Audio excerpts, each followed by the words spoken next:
Stop right there. What do you think you're doing?"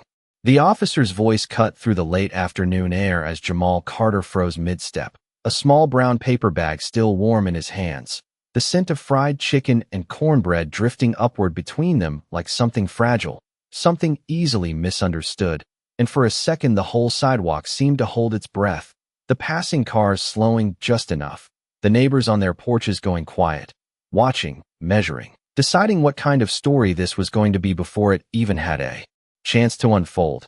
And Jamal didn't argue, didn't raise his voice, just looked up with that same steady calm he carried like a shield and said, "I'm just bringing her food, sir," nodding slightly past the officer's shoulder to where the old woman sat wrapped in layers of worn fabric, her figure small against the concrete wall, her hands resting in her lap like they had forgotten what it felt like to reach. And the officer followed his gaze but didn't step aside, not yet, his posture stiff with suspicion that clung to Jamal the way the evening humidity clung to skin, invisible but undeniable, and Jamal could feel it, that quiet weight of being seen the wrong way. The same feeling he'd learned to carry since he was old enough to notice the extra looks, the second guesses, the way people tightened just a little when he got too close. But he didn't let it show, because this wasn't about him. Not really. It was about the woman who hadn't moved in hours, the one everyone else walked past, like she was part of the sidewalk itself. And he shifted the bag slightly, careful not to crumple it, like the small act still mattered even if no one believed it did. And after a moment that stretched longer than it should have, the officer exhaled through his nose and stepped back just enough, not an apology, not even permission, just the absence of resistance. And that was enough. Jamal nodded once, a quiet thank you that didn't need to be spoken, and walked the last few steps forward, crouching down a few feet away from the woman so he wouldn't startle her, setting the bag gently on the ground between them before sliding it closer with 2 fingers, like he understood something about distance that most people forgot.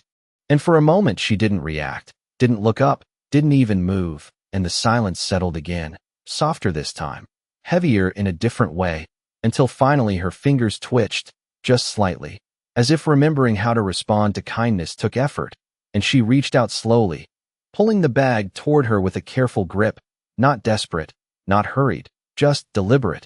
And Jamal watched without staring, his eyes focused somewhere near her shoulder, giving her space even in presence. And when she finally opened the bag, the faintest shift passed through her expression, something almost like relief, almost like recognition, and he let out a breath he didn't realize he'd been holding, pushing himself back to his feet, brushing his hands against his jeans out of habit more than necessity.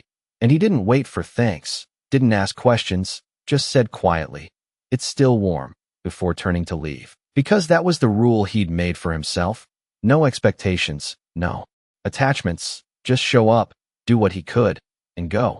And as he walked back down the block, he could still feel the eyes on his back, still hear the faint murmur of people piecing together their own version of what they'd just seen. But none of that mattered as much as the small, steady image behind him, a woman sitting against the wall with something warm in her hands, something real. And for Jamal Carter, that was enough to come back tomorrow, and the next day, and the next, even if the world kept looking at him like he didn't belong in that story at all. The next afternoon came quieter, but not kinder, the sun hanging low over the block as Jamal Carter stepped off the bus with the same worn backpack slung over one shoulder and the same paper bag in his hand, still warm from the small corner store 3 blocks away where the owner no longer asked questions, just nodded and packed the order the moment Jamal walked in, like he had learned that some routines did not need explaining. And Jamal moved down the sidewalk at an easy pace, not rushing, not hesitating, his sneakers scuffing lightly against the concrete as the familiar stretch of street unfolded in front of him, the cracked pavement, the faded mailbox leaning slightly to one side, the hum of a distant lawn mower cutting through the air, all of it ordinary, all of it unchanged, except for the feeling that lingered from yesterday, that quiet tension that had wrapped around the moment like a shadow. And he felt it again when he turned the corner and saw her, still there, still seated against the same wall, her figure folded into itself like she had learned to take up as little space as possible.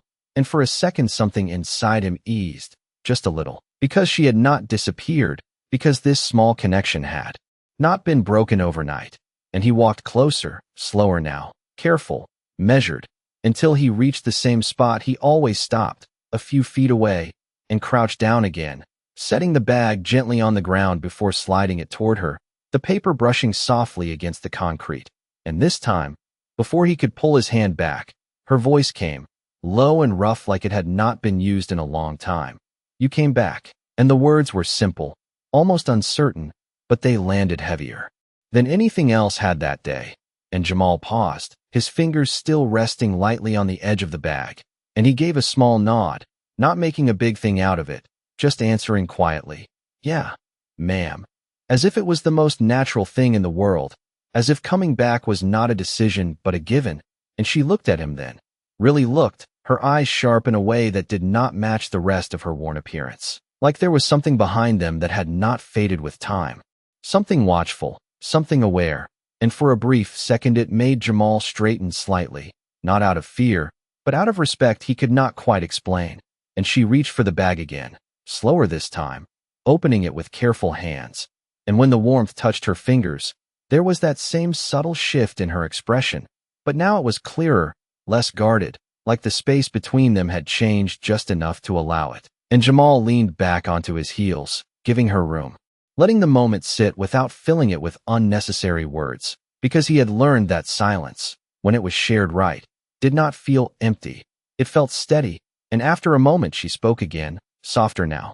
"People do not usually come back." And Jamal glanced down at the ground for a second, then back up, shrugging lightly. "I am not people, I guess." And it was not meant to sound profound, just honest, just the simplest way he could say it. And something about that made the corner of her mouth lift, barely noticeable, but real, and the sound of a car passing by pulled the moment slightly out of its stillness, the world reminding them it was still moving, still watching. And Jamal pushed himself to his feet, brushing his hands together lightly. The same routine, the same quiet exit, but this time he hesitated just a fraction longer, and she noticed, tilting her head slightly, studying him like she was trying to place something she had almost forgotten. And then she said, almost to herself, "Some uniforms never forget." And the words hung there, strange and out of place, like a piece of a different story slipping into this one without explanation. And Jamal blinked, unsure what she meant, but he did not ask. Not yet, just nodded once, respectful, before turning to leave again, his steps slow at first, then steady as he moved back down the block, the sound of the city folding back around him.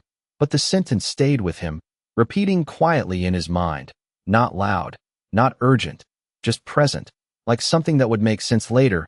And as he reached the corner, he glanced back without thinking, just once, and saw her sitting there with the bag open in her lap, her posture slightly straighter than before, as if something small but important had shifted.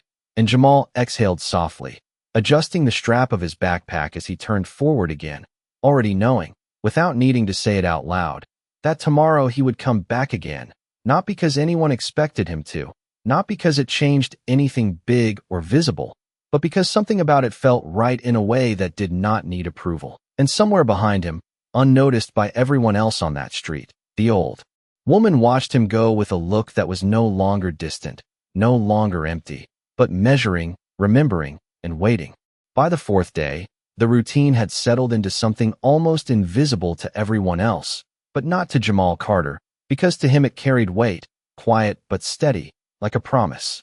He never said out loud, but kept anyway. And the late afternoon air felt heavier that day. The sky clouded just enough to dim the sunlight into a soft gray that flattened everything into the same tone. The buildings, the sidewalks, the people passing by without looking twice. And Jamal walked the same path again, the paper bag warm in his hand, the grease slowly seeping into the bottom corners, the smell familiar now, comforting in a way he could not explain. And when he turned the corner, he slowed just slightly, not out of hesitation, but anticipation, because something about the past few days had shifted inside him, something small but real. And there she was, in the same place, but different in a way that was hard to name, her posture a little more upright, her eyes already on him as if she had been expecting this exact moment, not hoping, not wondering, just knowing. And Jamal approached the same way he always did, steady, quiet, stopping at that same respectful distance before, crouching down and placing the bag between them, his movements careful, deliberate, like he understood that consistency was its own kind of language. And before he could pull his hand back, she spoke again, her voice still rough but clearer now, less buried. "You were early today," and Jamal glanced at his watch instinctively, then gave a small half-smile. "Got out of school a little sooner," he said, and there was a brief pause, a soft silence that did not feel empty anymore, just shared, and she nodded once, as if logging that detail somewhere deeper than memory, and reached for the bag, opening it slowly. But this time she did not look down right away. She kept her eyes on him for a second longer, studying, measuring, not suspicious, not distant, but intentional, and it made Jamal shift his weight slightly, not uncomfortable, just aware. And when she finally looked down at the food, there was a faint breath that left her, something close to relief but quieter, and she said, almost absently, "You choose well," and Jamal shrugged lightly. "It is what I can afford," he replied, honest, simple, and she gave a small nod, like that answer mattered more than the food itself, like it confirmed something she had already begun to understand. And the sound of footsteps approached from down the sidewalk, two boys about Jamal's age passing by, their voices low but not quiet enough, one of them glancing over and muttering, "Man, why you keep feeding her like that?" And the other giving a short laugh, not loud, just enough, and Jamal heard it. Of course he did, the words sliding into the space between him and the moment he was trying to hold steady, but he did not react, did not turn, did not answer, just kept his focus where it was, grounded, present, and the woman noticed her eyes, flicking briefly in the direction of the voices before returning to him, sharper now, more awake, and she watched him closely, waiting, as if this was the part that mattered most, not the food, not the routine, but what he would do when the world pushed back. And Jamal simply exhaled slowly, resting his hands loosely on his knees, his voice calm when he spoke.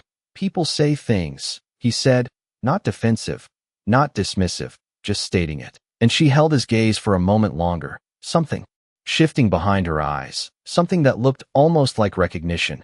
And then she gave a faint, approving nod, so subtle it could have been missed, but it was there, and the tension that had crept into the air faded just as quietly as it arrived, replaced again by that steady silence that had become theirs. And after a moment Jamal stood, brushing his hands against his jeans again, the same motion, the same signal that he was about to leave. But before he turned, she spoke once more, her voice lower now, more deliberate. "What is your name?" And the question landed differently than anything else she had said before, heavier, more personal, and Jamal paused, just for a second, before answering. "Jamal." And she repeated it softly. "Jamal." Like she was testing how it felt, like she was committing it to something deeper than memory.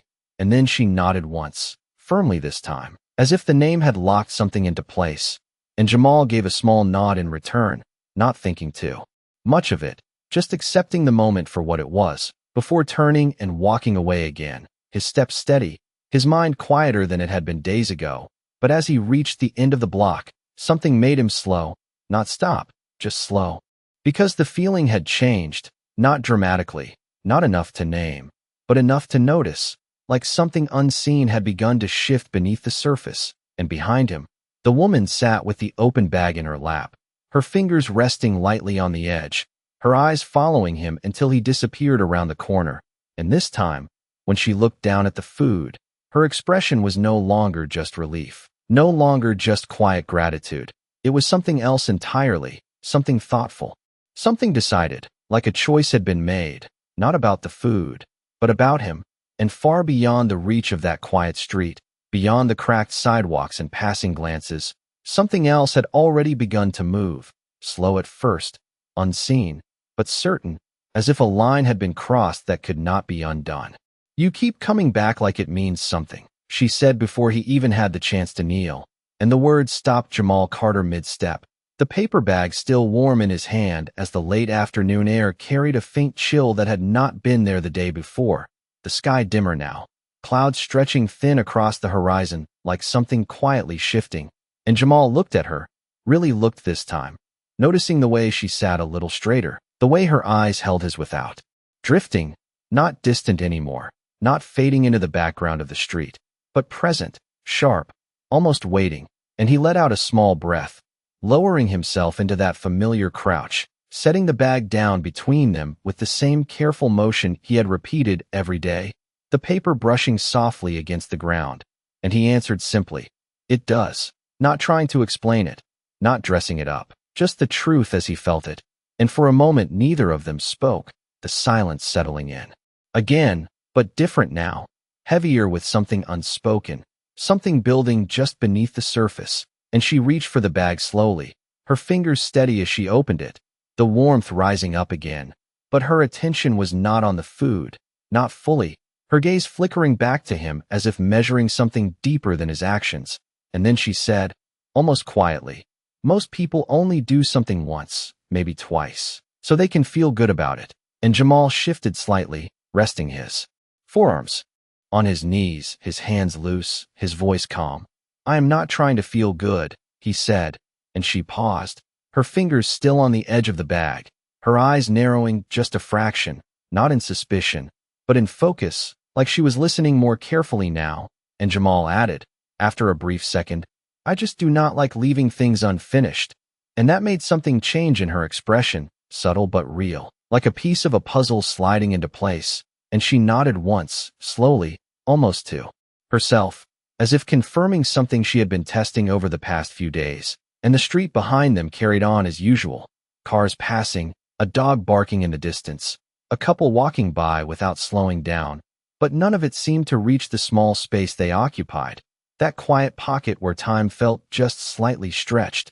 And Jamal glanced down for a second, noticing the edge of her blanket folded more neatly than before, the way her belongings were arranged with a kind of order that did not match the idea most people had of someone in her position.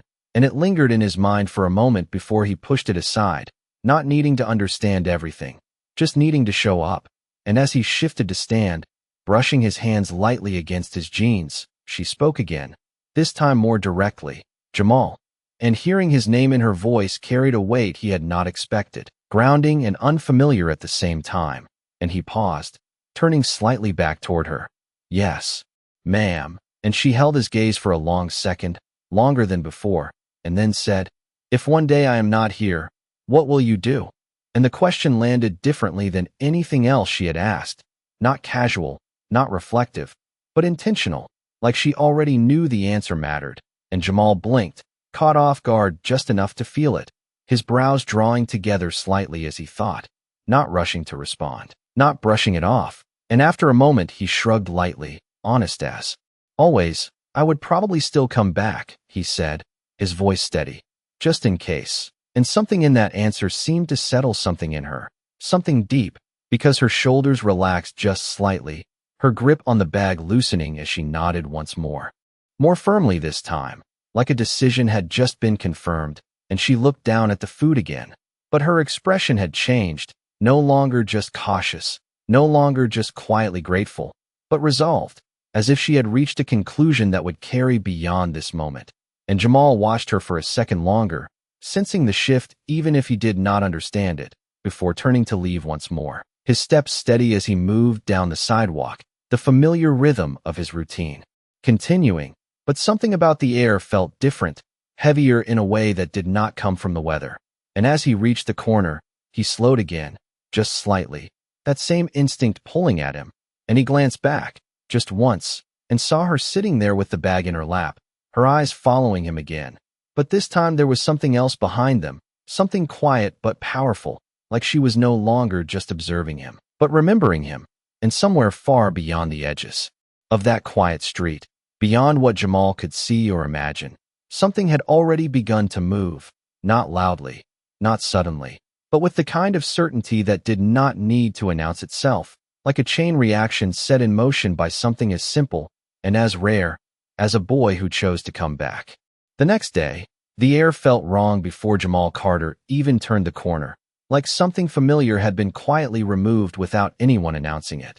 The street still there, the same cracked pavement, the same faded wall, the same distant hum of traffic, but the space where she usually sat felt empty, even from a distance, and his steps slowed without him realizing it. The paper bag in his hand still warm, still carefully folded at the top the way he always carried it, but his grip tightened slightly as he approached, his eyes scanning ahead, expecting to see her shape against the wall, the blanket, the small arrangement of belongings that had become part of the routine, part of the place. But when he reached the spot, there was nothing, no blanket, no bag, no trace of her at all, just bare concrete and a faint outline where something had been for days. And Jamal stopped, standing still in a way he rarely did. His body caught between motion and uncertainty, the noise of the street continuing around him like nothing had changed, but inside that small space, everything had. And he looked down at the ground where he always placed the food, then back up, scanning left, then right, as if she might have simply moved a few feet away, as if this absence could be explained by something small and ordinary. But there was nothing, just the empty stretch of wall and the quiet echo of a routine that had been broken without warning. And he let out a slow breath, not sharp, not dramatic, just a steady release that carried more weight than it should have. And he crouched down anyway, out of habit more than logic, placing the paper bag on the ground in the exact same spot he always had, his fingers lingering on it for a second longer than usual, like he was unsure whether to let go. Like part of him expected her hand to reach out and pull it closer the way she always did. But nothing happened, and the silence that followed felt different from the ones they had shared before. Not calm, not steady, but hollow. And Jamal straightened slowly, brushing his hands against his jeans. But the motion felt incomplete this time, like a gesture without its meaning, and he stayed there for a moment, just standing, looking at the bag on the ground as if it might explain something, as if it might change the fact that she was gone. And a voice from across the street broke through his thoughts. An older man leaning against a parked car, watching him with mild curiosity. "She left early this morning," he said, not unkind, just factual. And Jamal turned slightly, his brows drawing together just enough to show he was listening. "Did she say where she was going?" he asked, his voice calm but quieter than usual. And the man shook his head. "No, just packed up and walked off. Did not take much with her." And Jamal nodded once, absorbing the answer without reacting too strongly. But something in his chest shifted, something small but noticeable, like a piece of something had been removed without warning. And he looked back at the bag on the ground, then stepped forward again, picking it up slowly, the warmth still there, still real, but suddenly without a place to go. And he held it for a second, the paper softening slightly under his grip, before turning away, his steps slower now, not because he did not know where to go, but because the path felt different without the reason that had defined it for the past few days. And as he walked down the block, the world continued as it always did, people passing, cars moving, life unfolding without pause. But Jamal's mind stayed behind, anchored to that empty space, replaying the last conversation, her voice, asking what he would do if she was not there, the way she had said his name, the way she had looked at him like she was remembering something important. And he exhaled softly, adjusting the strap of his backpack as he reached the corner. But this time he did not glance back, not because he did not want to, but because he already knew what he would see. And later that night, the paper bag sat untouched on the small kitchen table in his home, the contents still wrapped, still warm enough to hold a trace of what it had been meant for.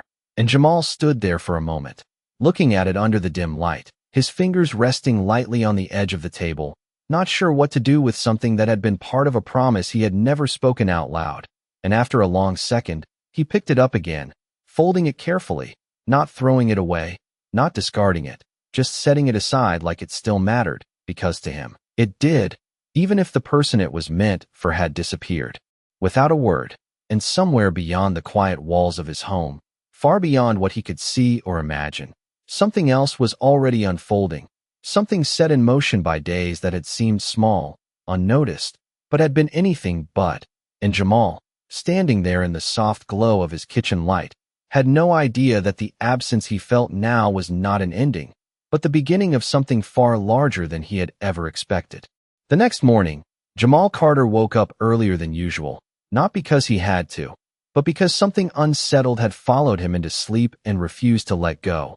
The memory of that empty sidewalk replaying in quiet loops behind his eyes, and he lay there for a moment staring at the ceiling, the faint hum of the old fan turning slowly above him, the early light just beginning to filter through the thin curtains, soft and pale, like the day had not fully decided what it wanted to be yet. And he exhaled slowly before sitting up, rubbing his hands together as if trying to shake off the lingering weight of something he could not name. And for a second, he considered letting it go, telling himself it had just been a few days, just a routine. That came and went like many others, but the thought did not sit right. It felt incomplete, unfinished in a way that echoed her words back to him.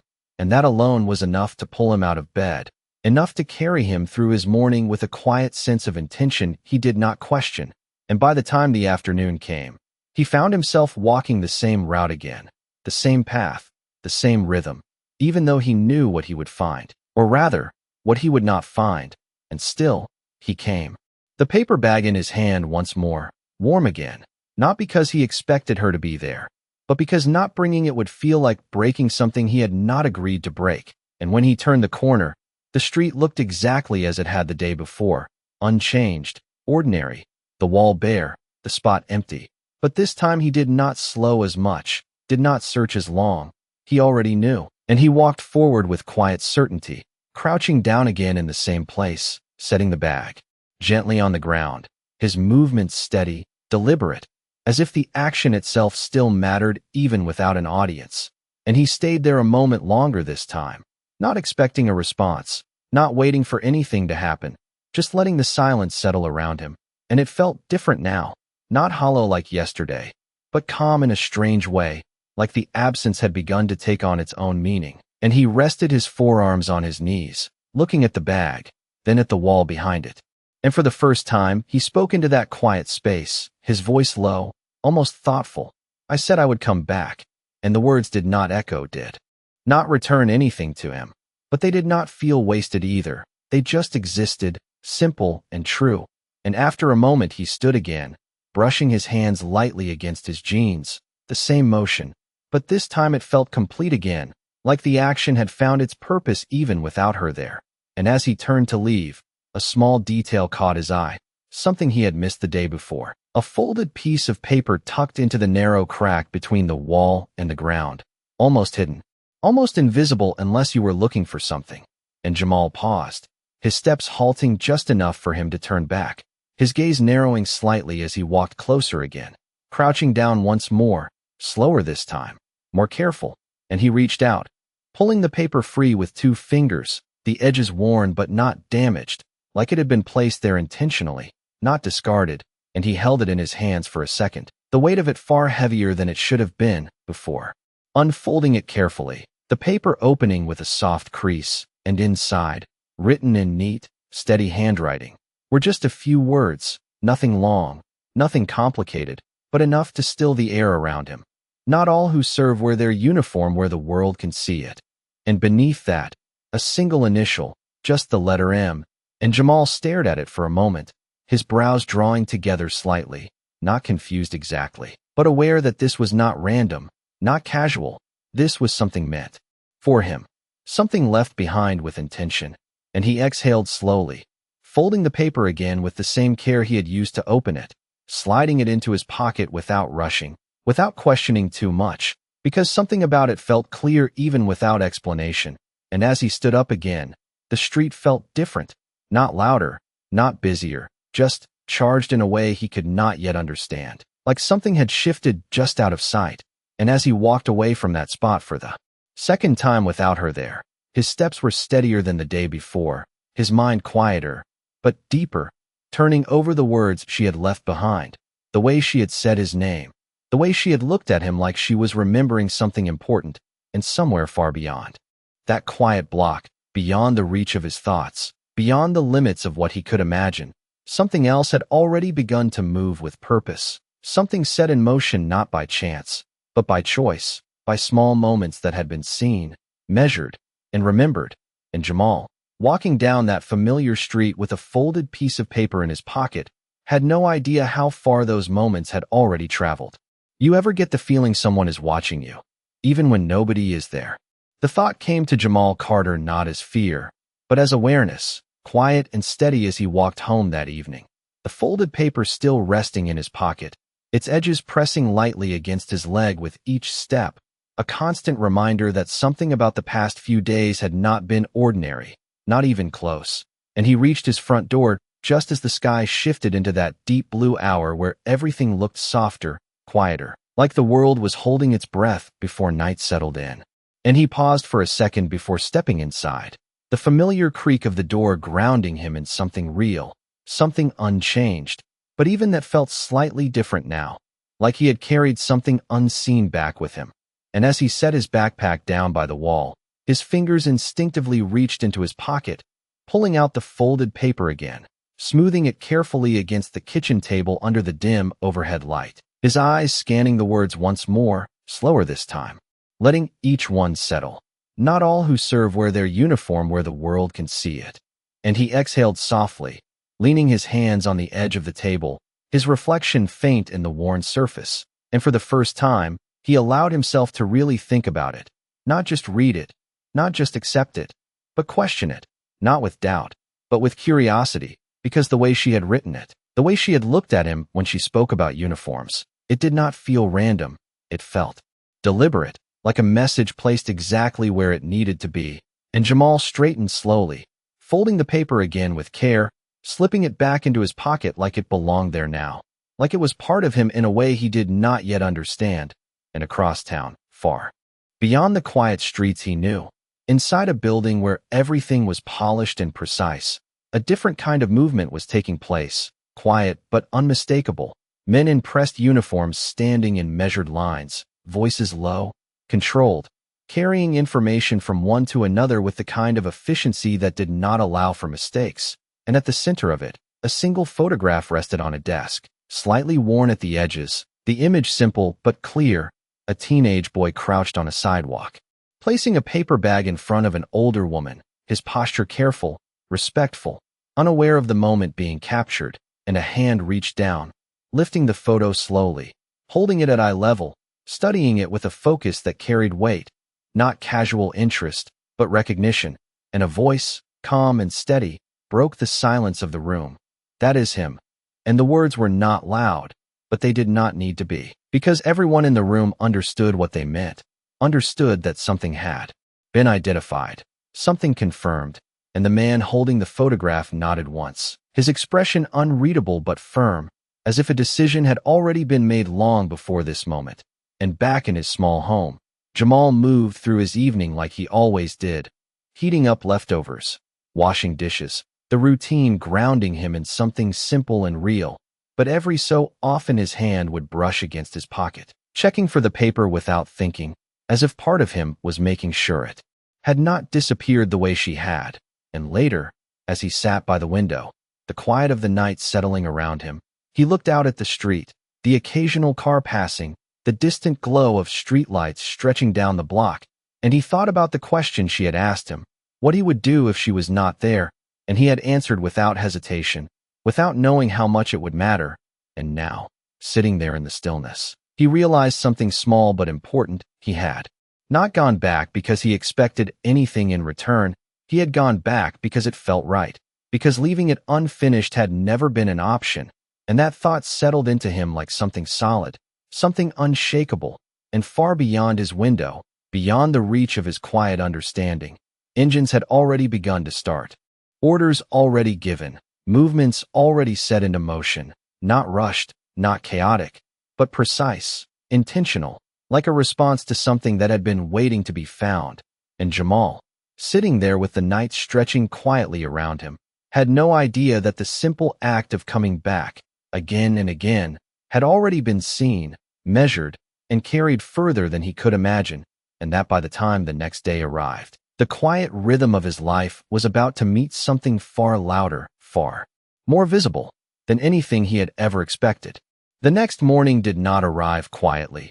It broke into Jamal Carter's world with a sound he had never heard on his street before, low at first, distant, like thunder rolling in from miles away, but steady, controlled, mechanical.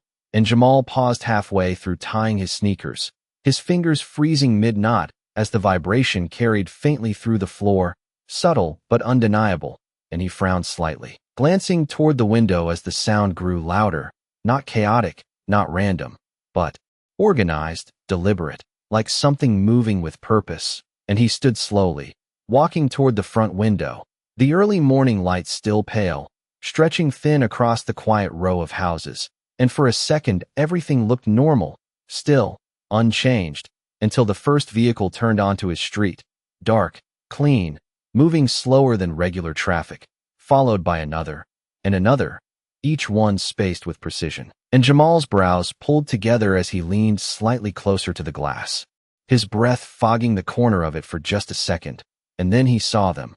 Uniforms stepping out in sequence, boots meeting pavement in controlled rhythm, not rushed, not loud, but unmistakable, and something inside him tightened, not fear exactly, but awareness, that same quiet sense he had felt the night before, now louder, clearer, impossible to ignore, and the vehicles continued to arrive, one after another, lining the street in a way that made the ordinary feel suddenly distant. Neighbors beginning to open their doors, step onto porches, voices rising in low confusion, questions passing from one person to another without answers, and Jamal stayed where he was, his hand resting lightly against the window frame, his eyes fixed on the scene unfolding outside, trying to understand something that did not fit into anything he knew. And then one of the uniformed men stepped forward, his posture straight, his movements measured, scanning the houses not with suspicion, but with intention, like he already knew exactly where he was going. And Jamal felt his chest tighten slightly as the man's path aligned, step by step, with his own front yard. And for a moment the world seemed to narrow, the sounds outside fading just enough for him to hear his own breathing, steady but heavier now, and he glanced down briefly, his fingers brushing against his pocket where the folded paper still rested, as if grounding himself in something real, something he could understand, before looking back up again. And the man had reached his front gate, pausing there just long enough to signal something behind him, and more uniforms moved into position, not surrounding in aggression, but in structure, in presence, like a line being drawn not to close in, but to hold space. And Jamal stepped back from the window slightly, his mind racing quietly, not in panic, but in questions that had no immediate answers. And then there was a knock, firm, not harsh, but clear, echoing through the small house in a way that made everything else fall silent.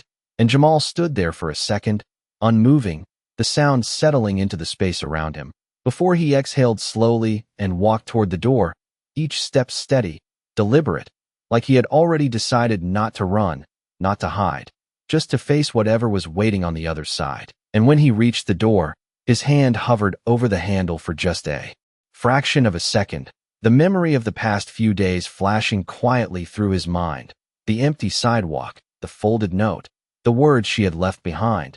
And then he opened it, the door swinging inward to reveal the man standing there, his uniform pressed, his expression composed but not cold, and behind him, the street filled with presence, with order, with something far beyond ordinary. And the man met Jamal's eyes directly, not looking past him, not looking through him, but at him, as if he had been expecting this exact moment.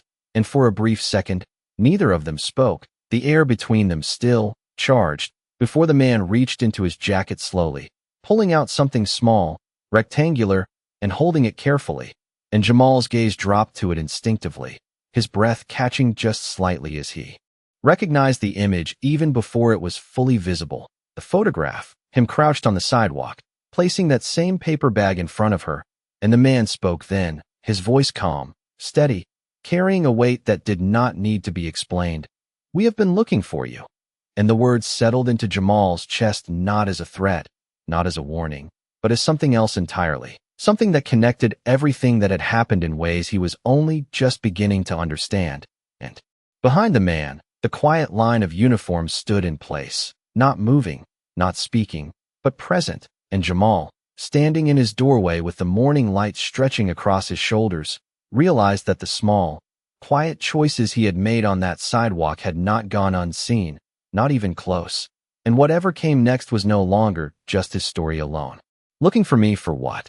Jamal Carter's voice came out steady, but quieter than he expected, his hand still resting lightly on the edge of the door as the morning air shifted between him and the man standing there, the weight of the moment pressing in without needing to raise its voice. And the officer did not respond immediately, just held the photograph a second longer before lowering it slightly, his eyes never leaving Jamal's face, as if confirming something he had already believed to be true.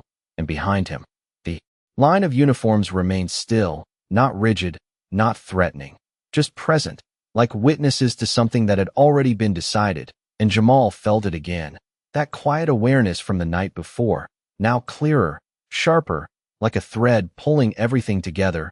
And he straightened slightly, not defensive, not retreating, just grounded. And the officer finally spoke, his tone calm, measured. "We need to ask you a few questions." And there was no accusation in it, no edge, just purpose.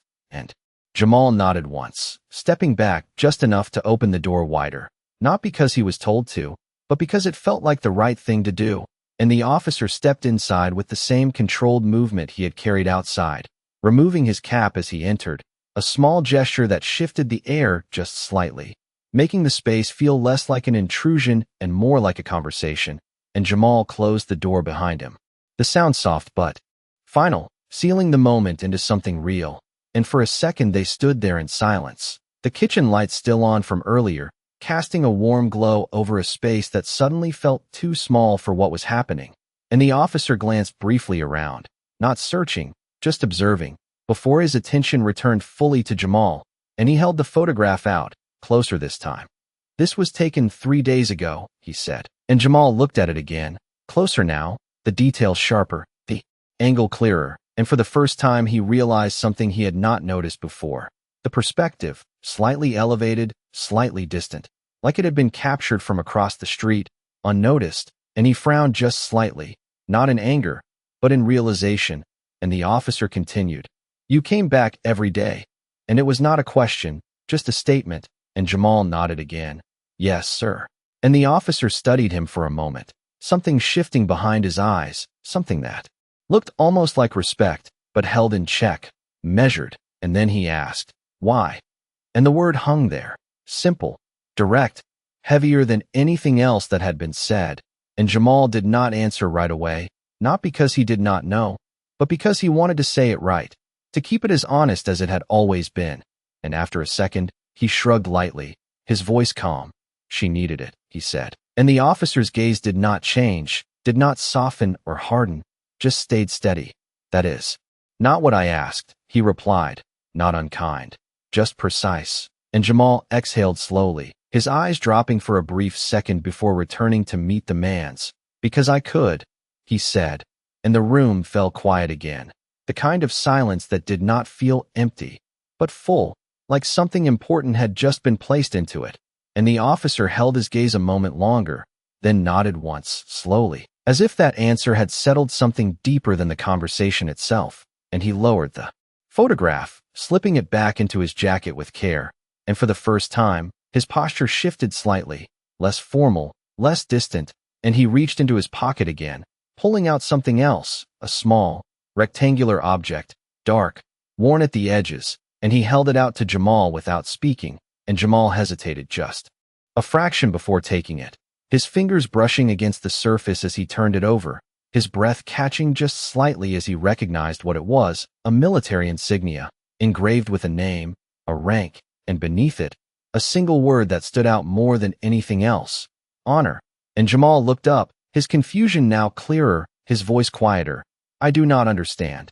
And the officer nodded slightly, as if he expected that, and he stepped back half a pace, giving Jamal space, not physically, but in understanding.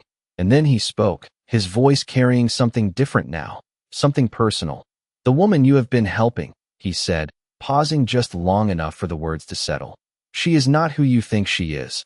And Jamal felt something shift again, deeper this time, the pieces beginning to move into place, but not yet fully clear.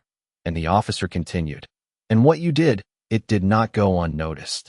And behind him, through the window, the quiet line of uniforms remained, steady, waiting. And Jamal stood there, the insignia in his hand, the folded note still in his pocket, the memory of her voice echoing quietly in his mind. And for the first time since this began, he understood that whatever this was, it was not random, not coincidence. It was something far more deliberate, something that had been building from the very first moment he chose to come back. And now, standing in his own home with answers just beginning to surface, he realized that the story he thought had ended on that empty sidewalk was only just beginning to reveal itself. You were telling me she planned this? Jamal Carter's voice was quieter now, not sharp, not defensive, but searching as he looked down at the insignia resting in his palm, the metal cool against his skin, heavier than its size should allow, and the officer across from him did not answer right away, just watched him with that same steady focus, like he was giving Jamal the space to arrive at something on his own, and after a moment, he stepped closer, not invading, just closing the distance enough to speak more directly. She does not do anything without purpose, he said, his tone even, carrying a quiet certainty that did not need emphasis, and Jamal lifted his gaze, the pieces beginning to shift in his mind, the memory of her words, the way she had watched him, the question she asked before she disappeared, and it all felt different now, not random, not coincidental, but intentional in a way he had not considered before, and he exhaled slowly, his fingers curling slightly around the insignia, as if grounding himself in something real. Who is she? He asked, and this time the officer did not hesitate, his expression softening just a fraction, not enough to change his posture, but enough to change the weight of his words. Her name is Margaret Hale, he said, and Jamal felt the name settle into place, familiar now in a way it had not been before, and the officer continued. She is the mother of General Thomas Hale. And the room seemed to quiet even further, the air shifting in a way that made everything else feel distant, and Jamal blinked once, the information taking a second longer to process than he expected, not because he did not understand the words, but because of what they meant, and the officer watched him closely, then added, he is not just any general. And Jamal gave a small nod, already sensing that, already feeling the weight behind it, and the officer finished. He is a Medal of Honor recipient. And the words did not land loudly. They settled, deep and steady, like something undeniable, and Jamal looked down at the insignia again, the engraved name now carrying a meaning far beyond what he had first assumed, and he let out a quiet breath, his thoughts moving quickly but not chaotically, just connecting, aligning, and he looked back up, his voice softer now. She was not homeless, he said, not as a question, but as a realization, and the officer shook his head slightly. No, he replied. But she needed to see something, and Jamal's brow furrowed just enough to show he was listening, truly listening, and the officer continued, his tone steady. She has spent years surrounded by people who show respect because of who her son is, because of what he represents, because of what they think they might gain.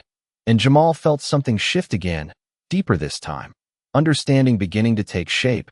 And the officer added, she wanted to know if kindness still existed without a reason, without recognition, without reward. And the silence that followed was different. Now, not empty, not uncertain, but full, like something important had just been revealed. And Jamal stood there, absorbing it, the memory of each day replaying in his mind, the way he had shown up, the way he had left without expecting anything, the way she had watched him, measured him, remembered him. And he exhaled slowly, his shoulders lowering just slightly, not from relief, but from clarity. And the officer studied him for a moment longer before speaking again, his voice carrying something new, something closer to respect. You answered that question, he said, and Jamal blinked once, not sure how to respond to that, not because he did not understand it, but because it felt bigger than anything he had intended. And the officer took another step back, giving the space back to him, and gestured lightly toward the window, where the line of uniforms still stood outside, steady, present, and Jamal followed the motion with his eyes, seeing them differently now, not as something overwhelming, not as something separate, but as part of a response, part of something that had been set into motion long before this moment. And the officer spoke again, his tone measured but firm. General Hale received the report last night, and Jamal's gaze shifted back to him. His attention sharpened, and the officer continued. He did not ask for a meeting. He did not request a statement, and he paused just long enough for the next words to carry their full weight. He gave an order, and Jamal felt something in his chest tighten, not from fear, but from anticipation, the kind that comes when something larger than you is about to unfold. And the officer met his eyes directly. And this, he said, gesturing again toward the street, toward the presence outside, is the result. And Jamal stood there, the insignia still in his hand, the folded note still in his pocket. The memory of a quiet sidewalk now connected to something far greater, and for the first time since the knock on his door, he understood that this was not just about being seen. It was about being recognized in a way that could not be undone, and the officer's voice softened slightly as he added one final thing. He wants to meet you. And the words settled into the room like something inevitable, something that had been waiting to be said. And Jamal, standing there in the same place he had started his morning, realized that the simple choice to come back, again and again, had carried him further than he had ever imagined, into a moment that was no longer small, no longer quiet, but still rooted in the same thing that had started it all, a decision made without expectation, without witness, without knowing it would matter this much.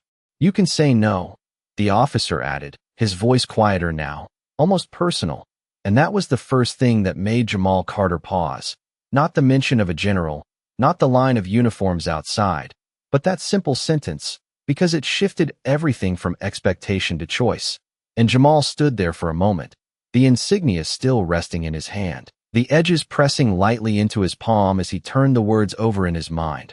Not rushing, not reacting, just thinking, and he glanced toward the window again, the presence outside still steady, still waiting, not demanding, just there, and something about that made the moment feel different, not like pressure, but like an invitation he had not expected to receive. And he looked back at the officer, his voice calm, grounded. Why me? He asked, not out of doubt, but out of clarity, because he needed to understand what this really was. And the officer studied him for a second, then gave a small, almost imperceptible nod, as if he had been waiting for that question. Because you showed up when nobody was watching, he said, and the words landed quietly, but they carried weight, the kind that settled deeper the more you thought about them. And Jamal exhaled slowly, his shoulders lowering just slightly, not from relief, but from understanding, and he nodded once, a small motion that held more certainty than anything he had said so far. All right, he replied, and that was it. No hesitation, no negotiation, just a decision made the same way all the others had been, simply, without needing to make it bigger than it was. And the officer gave a single nod in return, turning slightly toward the door, opening it with the same measured movement he had used before, and the outside air shifted into the room again, carrying with it the quiet presence that had been waiting. And Jamal stepped forward, slipping his shoes on. Fully as he moved, the insignia now held more carefully in his hand, not tightly, but with awareness. And as he stepped out onto the front porch, the street looked different than it ever had before, not because it had changed, but because he was seeing it from a place he had never stood in before.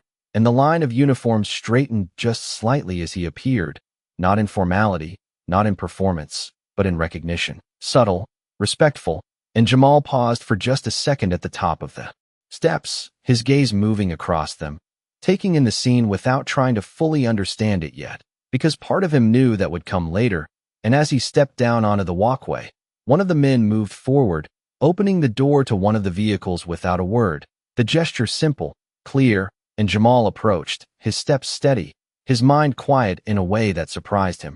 And just before he reached the door, he stopped, something pulling at him, not fear, not hesitation, just a thought that had not been finished. And he turned slightly, looking back at his house, at the door still open, the familiar space behind it unchanged, and then his hand moved instinctively to his pocket, pulling out the folded paper once more, the edges worn now from being opened and closed, and he unfolded it slowly, reading the words again. Not all who serve wear their uniform where the world can see it. And this time, the meaning felt different, clearer, like it had finally found its place. And he exhaled softly, folding it again with care, slipping it back into his pocket before turning forward once more. And as he stepped into the vehicle, the door closing gently behind him, the outside world shifted again, the sound softening, the movement becoming more controlled, and through the window, he saw the street begin to change, the vehicles moving in sequence, the line of uniforms adjusting with precision, not rushed, not loud, just purposeful. And Jamal sat back slightly, his hands resting loosely in his lap, the insignia still there, the note still in his pocket, the memory of those quiet days still clear in his mind. And as the vehicle began to move, he realized something he had not fully understood until that moment.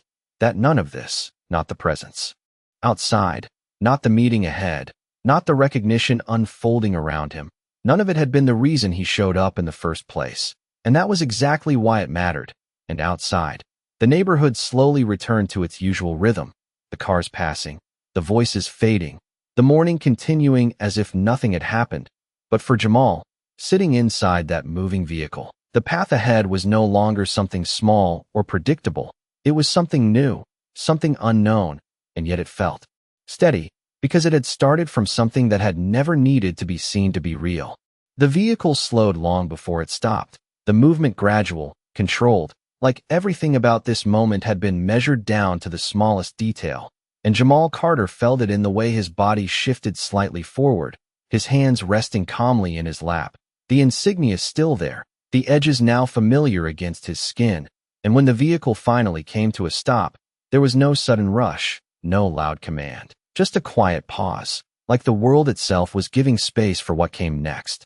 And Jamal turned his head slightly toward the window, the glass reflecting a faint image of himself layered over the scene outside. And for a second, it was hard to separate the two, the boy he knew from the moment he had stepped into.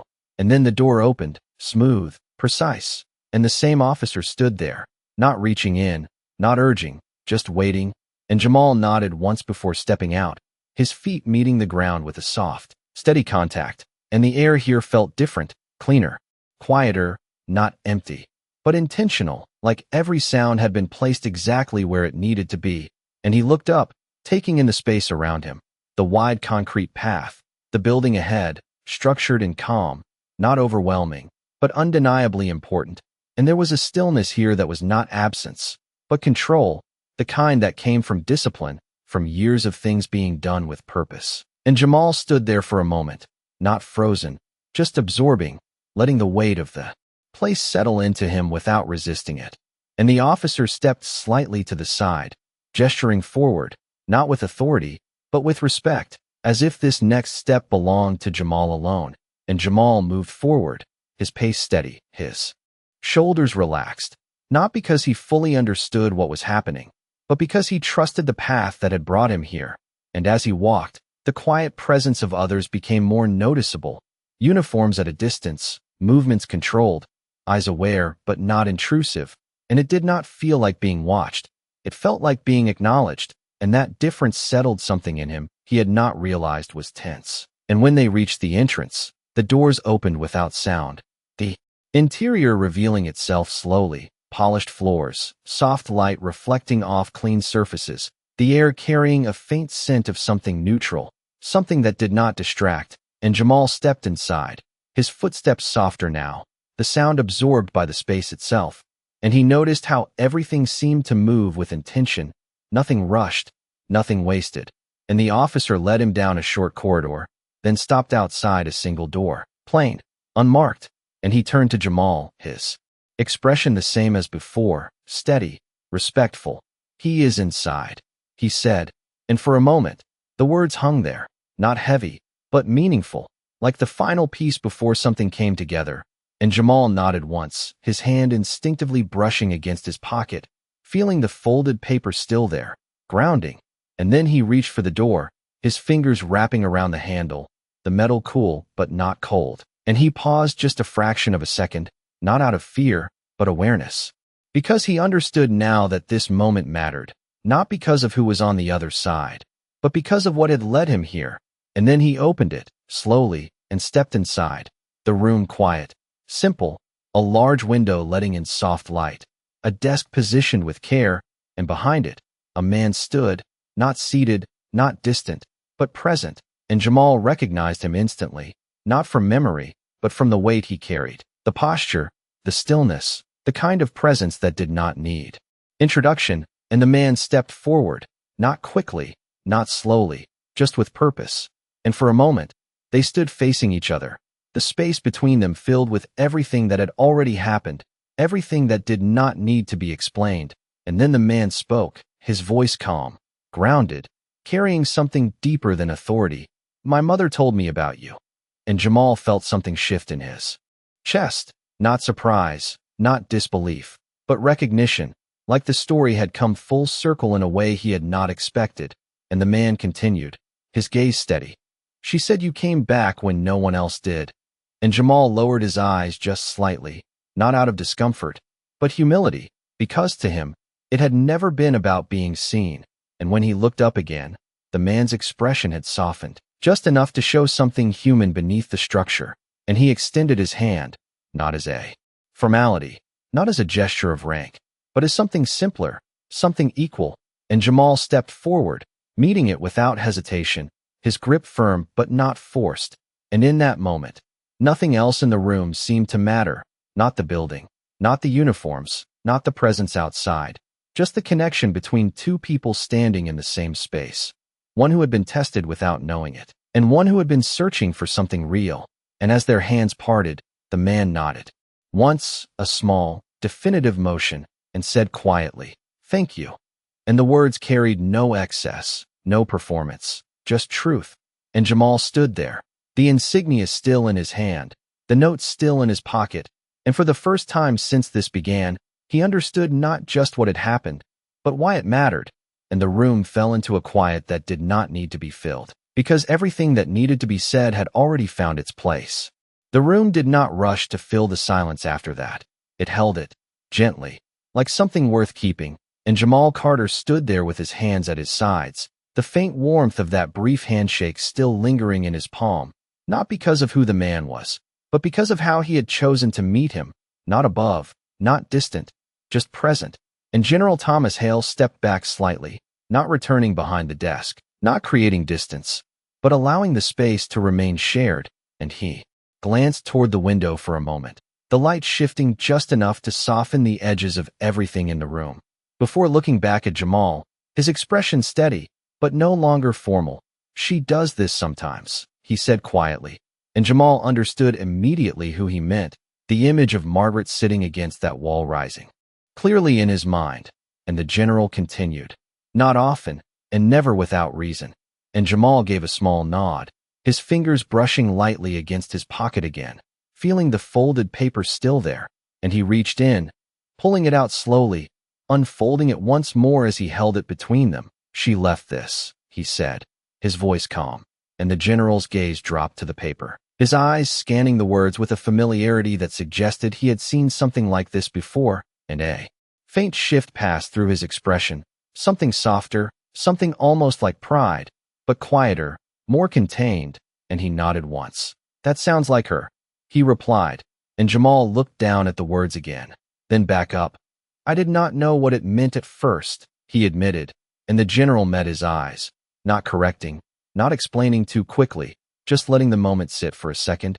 "It means she saw you," he said finally, and the simplicity of it landed deeper than any long explanation could have, and Jamal exhaled slowly, folding the paper again with care, slipping it back into his pocket, and the general stepped toward the desk, not to sit, but to retrieve something, a small wooden box, worn slightly at the edges, like it had been opened and closed many times over the years, and he carried it back, holding it with both hands before offering it to Jamal, and Jamal hesitated just a fraction, not out of doubt, but out of respect for what he sensed it represented, before accepting it, his fingers wrapping around the smooth surface, and when he opened it, the contents were simple, a second insignia, similar to the one already in his hand, but polished, preserved, accompanied by a small folded card, and Jamal looked up, his expression questioning but calm, and the general spoke, his tone steady.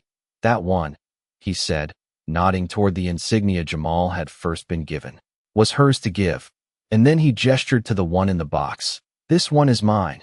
And the distinction settled into the space between them, not as something grand, but as something meaningful, something that carried intention, and Jamal looked down at it again, his thumb brushing lightly over the engraved surface, before closing the box gently, holding it with care, and the general studied him for a moment longer, then added, "You did not do what you did for this," and Jamal shook his head slightly. "No, sir," he replied, and the general nodded once, as if that answer mattered more than anything else, and he took a step back, the space between them widening just slightly, not as distance, but as closure, and the room fell quiet again. But this time it felt complete, like something had reached its natural end without needing anything more. And Jamal stood there for a moment, the weight of the box in his hands, the note in his pocket, the memory of those quiet days now connected to something far larger, and yet still rooted in something simple. And as he turned to leave, the general's voice came once more, softer now, "Jamal." And he paused, turning back just enough to meet his gaze. And the general said, "Do not change what made you show up."